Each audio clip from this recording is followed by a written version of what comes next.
Hi, welcome to our podcast every week now after 1 p.m. I'm AJ. I'm Sahara. Thanks for joining us today as we change the world one conversation at a time. Today we are just going to be talking about the monks' peace walk that just happened and an event that's coming up in the U.S. and around the world, American Empathy Day on May 2nd, 2026.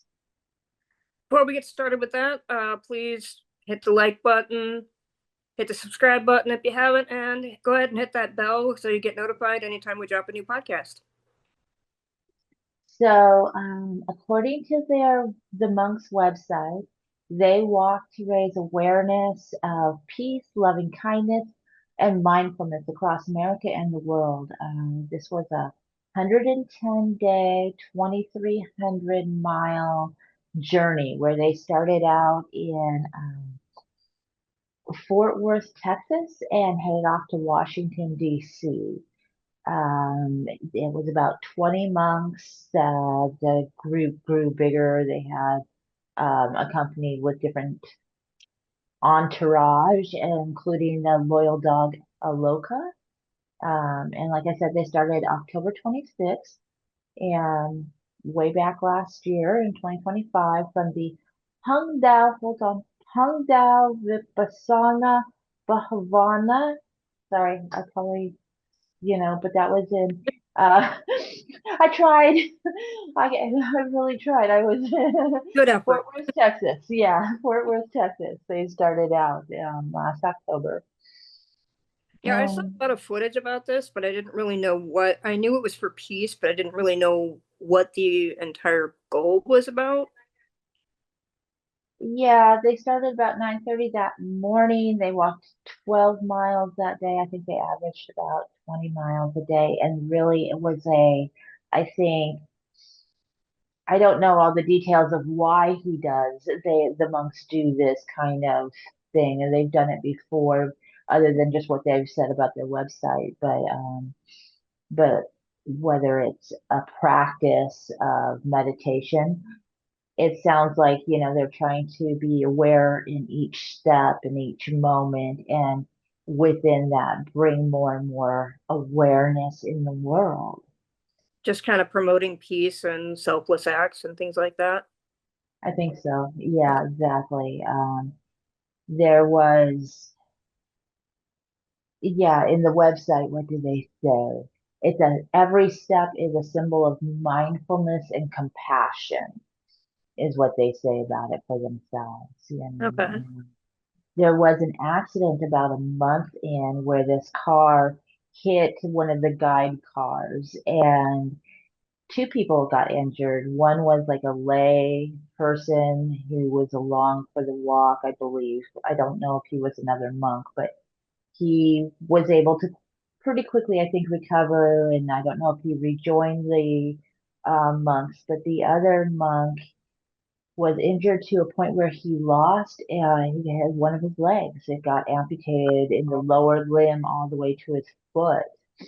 Wow. And while he was there in mind, and spirit through prayers, his body, and he just, as they say, according to their official website, he's not only accepted his loss, but he also has transformed it into something sacred. And he views the loss of the limb as an offering of peace.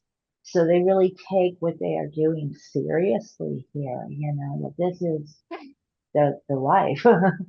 I love that philosophy that it kind of goes along with what I'd said in a previous episode about everything happening for a reason and finding that acceptance and not dwelling on it, you know? Yeah, yeah, yeah.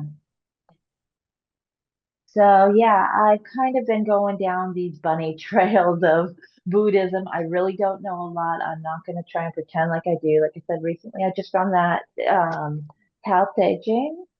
And as I was looking at what Buddhism is and like the variety or the sect that they practice is Theravada Buddhism, but I found there's also some that really transcend each other or come together in Taoism and Buddhism and Okay. Zen Buddhism. I think it was Right. called something else previously. Like I didn't even know. I didn't know there was different kinds of Buddhism. And it's just really very new and fascinating. We'll talk more about it in future episodes, but I come from a very more of a conservative Christian background that it wasn't like go out and explore and see all these other different kinds of views of how the world was created. This is just it. And this Right. is what it is. And so for like the first time in my life to be exploring these things is really fascinating. It's really neat to be learning and seeing how they kind of meld together and just, oh, okay, this is deep. Yeah, I mean, I grew up in a pretty strict Catholic family as well, and it was just basically kind of like believe what we believe and don't question it. And Yeah. I've noticed a lot in the Buddhist religions, that's what they want you to do, Mm. is kind of Question. not just question, but just they're all about acceptance and accepting things for the way they are, whether it's good or bad, and just learning from that experience. Yeah, yeah, yeah. But you see something as good, then you have to see something else as bad. And Right, it is it so? Is it just so? Oh, it right. just is. It's not good or bad, it just is. It just is. Yeah. So their leader, and I'm going to try and pronounce this correctly again, Bhikkhu Pannakara, Venerable Monk Bhikkhu Pannakara. He says, we walk not to protest, but to awaken peace that has already alive or lives within each of us. And so at the end of each day, he would really share this talk about peace and practicing mindfulness. And he introduced it to his audience in several different ways and practices. But I thought I just wanted to share a simple practice here today of just kind of bringing attention to your breath. And this practice of, being aware of breathing. It's something we do every day, every moment of every day of survival. And Yeah, it we don't even have to sustains think about us. Yeah, yeah. So, and it's a simple practice, but it. it's Hmm. also very difficult. And so I believe it's something that you can get up in the morning and just be aware of even for 5 seconds. Right, You just breathing in and out, but not forcing your breath, just being aware of your inhale and your exhale and your inhale. And the thoughts go by and they're kind of like clouds in the sky where you just, hmm, oh, they're going to keep moving, or that sensation, that itchy toe, or, the noise from the neighbor or the dog. But you just bring your attention back to your breath. And I think it's difficult not to really be like, okay, I'm breathing. right. Like that's what I end up doing. I'm like, okay, Like okay, going to okay. the doctor. Okay, take a deep breath. But he's so really very interesting and neat to listen to how he talks about it and just taking that 5 seconds. I was watching the final speech of this walk of peace. I think they are planning another one in India here in the next coming months again. Oh, And he's nice. done it before. But I was watching, on YouTube. We'll have the link down below. And he was talking about in 5 seconds you can create so much harm. But if you Yeah, take those 5 seconds and you just, you practice this, or you think about the things that peace and love, compassion, kindness, um, those things, that 5 seconds can change a life. It can right. change a family. It can change the community. I mean, we can change the world in them. And it's Right. just starting off in the morning or throughout the day when you're driving. I'm, I need to practice it while I drive. Being mindful of the moment that I am driving and Right. just being kind and compassionate to those around me, and that acceptance. Um, I'd like to kind of yeah. discuss the difference between altruism and empathy. They're very Hmm. similar. They're very Yeah. similar, and it kind of goes along with what we've been talking about here. But for those that don't know the word, altruism is basically doing an entirely selfless act. And I discussed in a previous episode about a class I took where she would pose us with a bunch of questions that really just kind of made us think about our own thoughts and ideas and how we viewed the world and things like that. And one of them was, is there ever a truly altruistic act? Meaning Mhm. it's completely selfless, you're not getting anything from it. Yeah. I mean, I mean, if you think about it, the oh, idea of an altruistic act is great, that somebody could do something completely for selflessly and not getting anything out of it. But is there truly a selfless act? Because if you think about it, a fireman runs into a building to save a woman from dying in the fire. That in itself was an altruistic act. But when he mm, comes out and she thanks him and he realizes, I did something good, I feel good about that, he's gained something. I'm the hero. I'm the hero I'm the now. hero. Yes. And, while he might not have intended for that to happen, it was an altruistic act to begin with, but in the end, it wasn't selfless because he felt good about it. The But that isn't result. necessarily a bad thing. I'm not saying that people shouldn't run into burning buildings and save people. I mean, obviously, if you have the capabilities to do so, please do. But I mean, it still begs the question: is anybody's actions in this world, no matter what their intent, completely selfless? I'm, I, I Don't know how to wouldn't want. answer that. I don't think so. I don't think so. I don't think so. I think there's always that I've done the right thing Right, pride within yourself, right. whether it's to be acknowledged outside of it or not. I was just reading about the grocery cart theory, Mm-hmm. and it's this very internal governing system because there's no outside intrinsic reward for putting your cart back in the little stall instead of on the outside or letting it go wherever. Right, That's a very internal kind of thing. You're just in it for the right thing because right. that's, what we societal have agreed upon. Yeah, Okay, let's do this for the kindness and consideration of others in their vehicles or just, not having flying carts everywhere type. right. But yeah, yeah, so I thought that that was a really interesting idea and kind of, yeah, there is maybe some internal governing system where you want to do what is right because it feels right to you, but it's still because it feels Right, something to you, which I think then negates a selfless act in and of exactly. itself. Exactly. Yeah, and thinking about the empathy project that we have coming up, just those Hmm. months, yes, and that loss of his limb as a Right, sacrifice of the peace, is just yeah, and walking barefoot in the bleeding feet or just the vows. That was the word I was grabbing for earlier. I didn't know if it was vows right.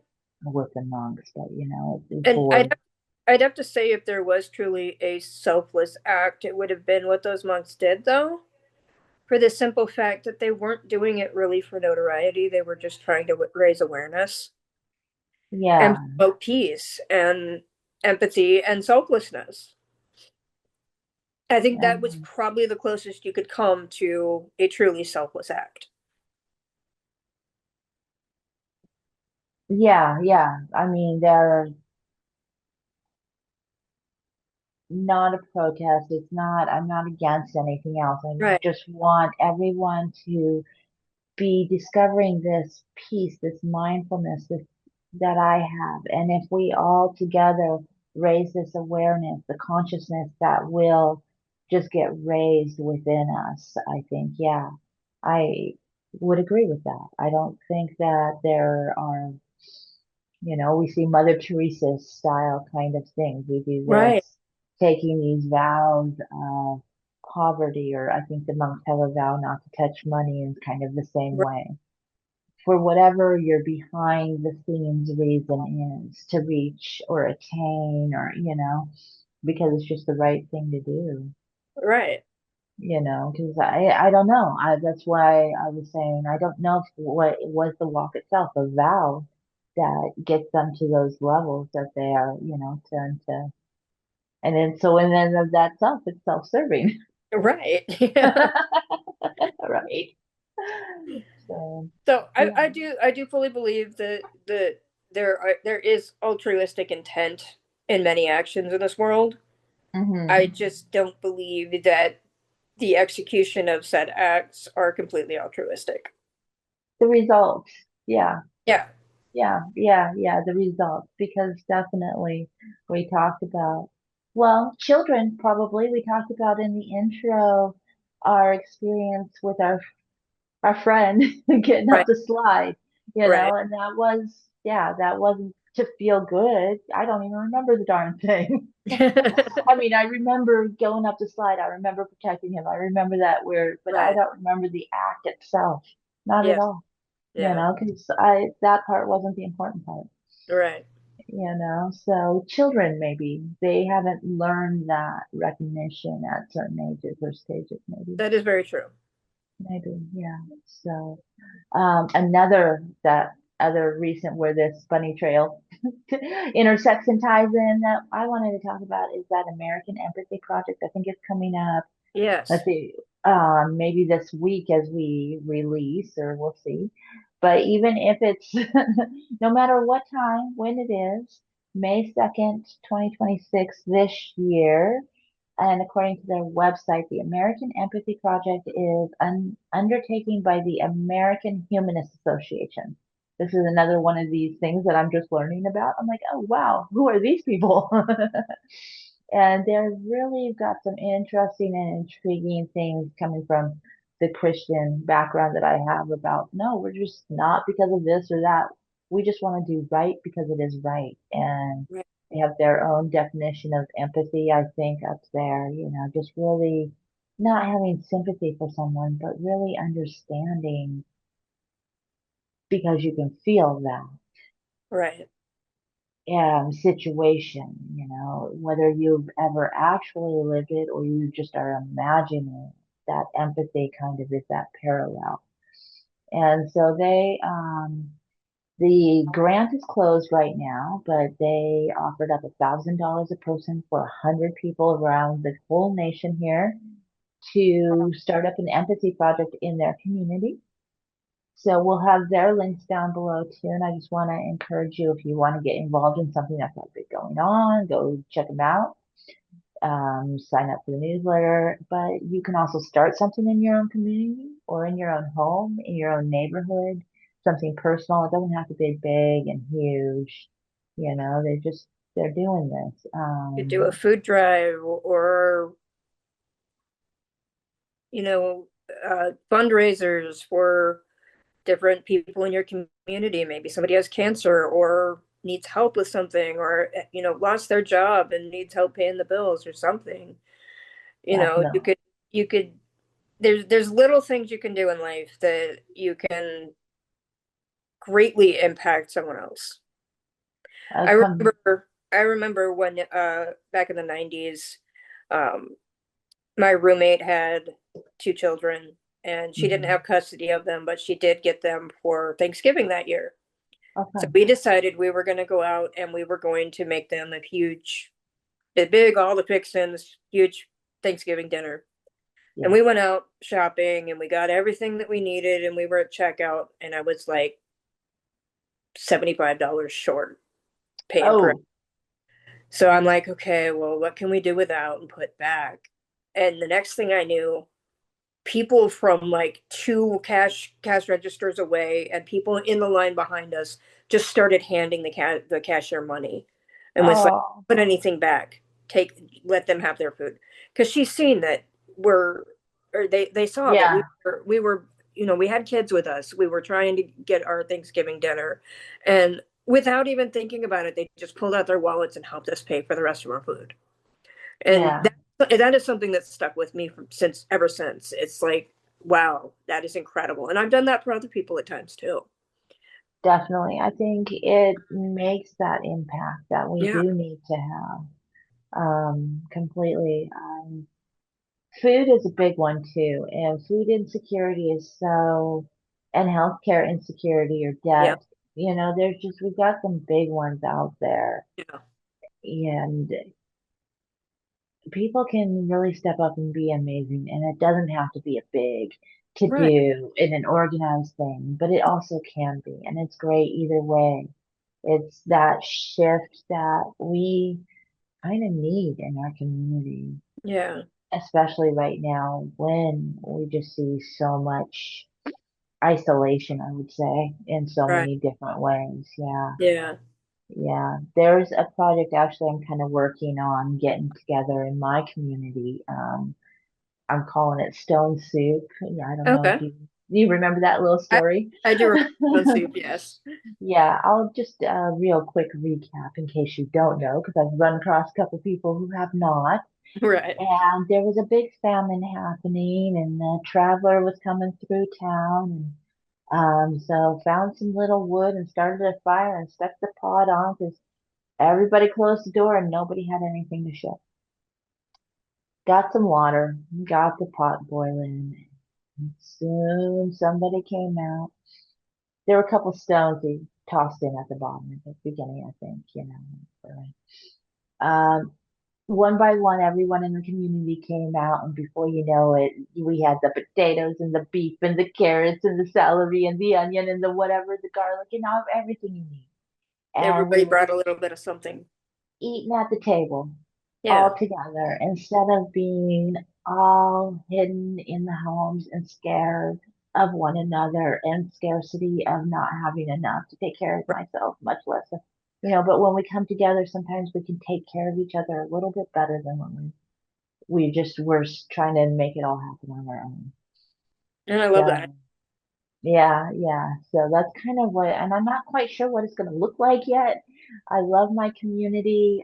My community already has these little tiny food pantries Right. around, free little library thing. There's a lot of stuff going on. I think all over I'm seeing more and more of some of these things. And we're gonna have a project guide link that they suggested there at humanitarian.org. So then if you need some help getting some ideas, one of theirs that's really is maybe coordinate some medical debt jubilees to help buy up some and forgive crippling debt against families in your area. There's Mm. so many other ones beyond food scarcity. If that's not, going coordinating and getting some respect over cruelty, facilitate a joy drive, bringing connection and dignity to some isolated seniors or isolated people in your community. They have a few different suggestions. It's pretty cool.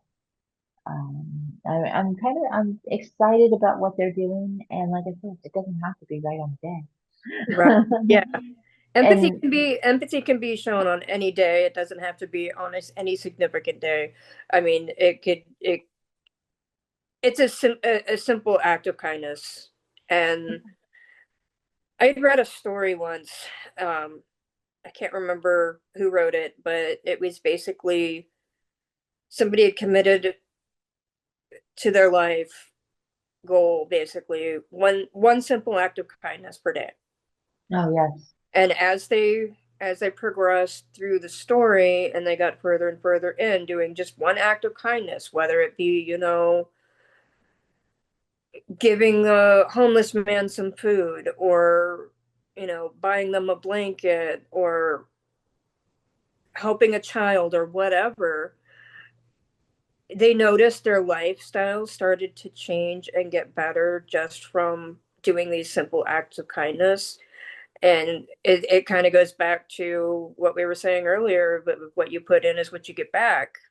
you know? Yeah, yeah, yeah, and it doesn't have to be something that's selfless No, to be, it really, we don't have to be in that. It's reminding me too of that Maharishi effect. Have you heard of this? I have not.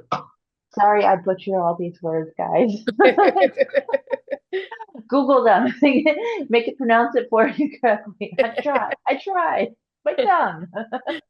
Okay, so it has to do with meditation.